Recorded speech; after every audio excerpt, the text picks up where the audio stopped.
Hey, what's up, world? Welcome to Snack Size, the podcast that will drag you into your most fabulous life. I'm your host, Lala Luzious, also known as the snack of the Twin Cities. I decided for myself that I can be whatever I want to be, so I decided to be a drag queen. And if I can live my dreams, you can too. The time has come to believe in yourself enough to turn your ideas into more than mere words. And no matter what you are doing in life or where you want to go, I want to help you get there fabulously. Our 10 minutes starts now.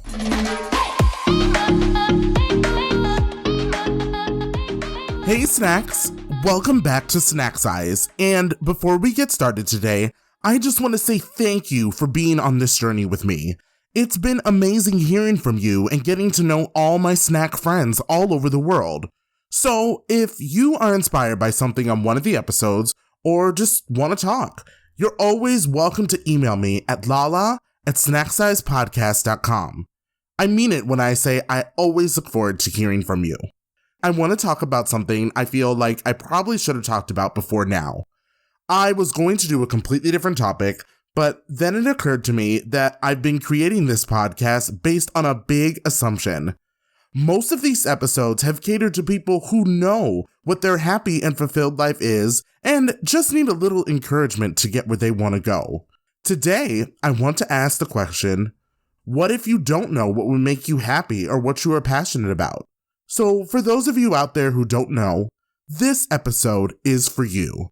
And for those of you who do know, or at least think they know, I'm going to share a few things I did in my life to help me find what I love, and perhaps it'll help you to further realize that you are on the right path. The phrase, follow your dreams, is really the centerpiece of anything inspirational. It's pretty much the phrase that drives the entire self-help world. We're told from a young age, you can be whatever you want to be. And as kids, we all have some idea of what we want to be when we grow up. I know my dream was to be a chef. Maybe yours was to be a doctor or a firefighter or a musician. At that age, in your mind, there isn't anything stopping you from doing it.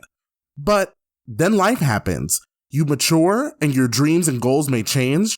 Plans don't go the way they were intended. You realize more things about life in the world, or you get distracted with other parts of your life, which may be important as well, but also not exactly what you dreamed of. I think it is at this point where many lose sight of their passions. So if you can, I want you to go back to the child in you that wanted something and didn't see any reason why they couldn't have it. If you can remember how that feels, then you already know what it's like to have a dream and you know what it's like for it to feel possible. And even though you have changed a lot since then, know that it is still possible to feel that way about your life again, and finding your passion will feel the same way for you today. My first lesson is a little unusual because it's not something you hear often when it comes to talking about finding your passion. If someone asks you what you want out of your life and your answer is, I don't know, I want you to know something.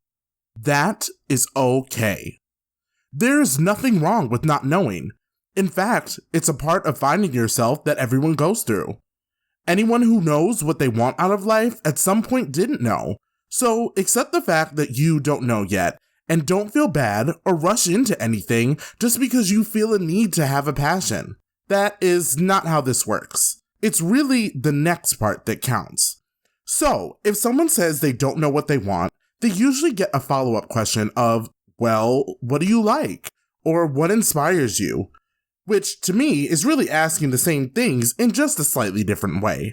So after you accept that you don't know and that is okay, the next question you should follow up with is, what am I doing about that? It's okay not to know what you want, but it is not okay not to be figuring it out. If you haven't found what you want out of life, then it should always be your goal to actively search for it. I tried so many things before I found out that drag was what I really loved to do. I played piano, was a swimmer, I tried horseback riding, was on a rowing team, a speech and debate team, a chess club, played tennis, played football, and most of those things I enjoyed and definitely learned from. And some of them I was even really good at, but it turns out that none of them were my passion. However, If I had given up on finding what inspired me, then I would never know. So, if you don't know, that's okay. But keep trying. Keep growing, keep learning, keep discovering. It may be the next thing you try that really inspires you. While you are learning and discovering new things in your life, this second lesson is really essential to finding what you love to do. And that is, you must surrender yourself to all the great things the world has to offer. In this lifetime, anything is possible. And it's easy to have preconceived notions about what you should do or shouldn't be doing. These notions are not your friend when it comes to finding what you love. Instead, be open to and searching for any experiences you can have until you have found what you're looking for. I say if you aren't hurting yourself or others or being negative or destructive, go for it. You have nothing but things to gain when you try something new. I want to share a story with you all, and it's actually something I haven't shared with many people, but because I love my listeners and there is something to learn, I am willing to share it today. The first time I went to a drag show, I hated it.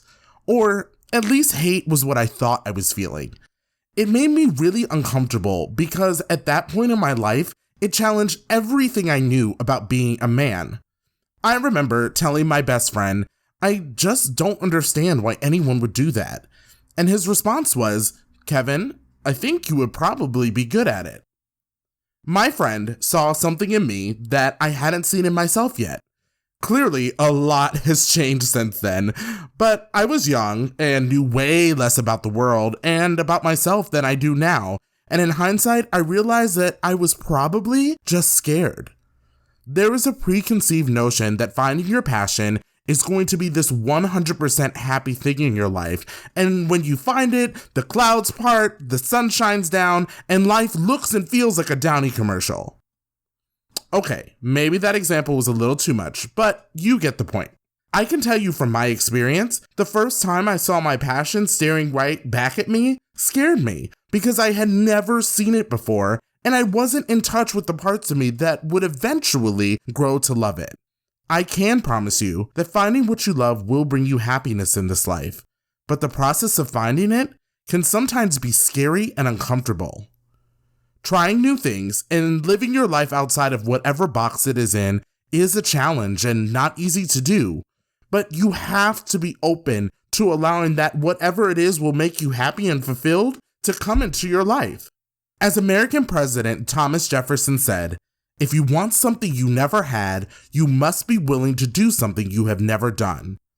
Remember that vulnerability is a strength. Be open to anything. Embrace each experience and learning opportunity you have in your life.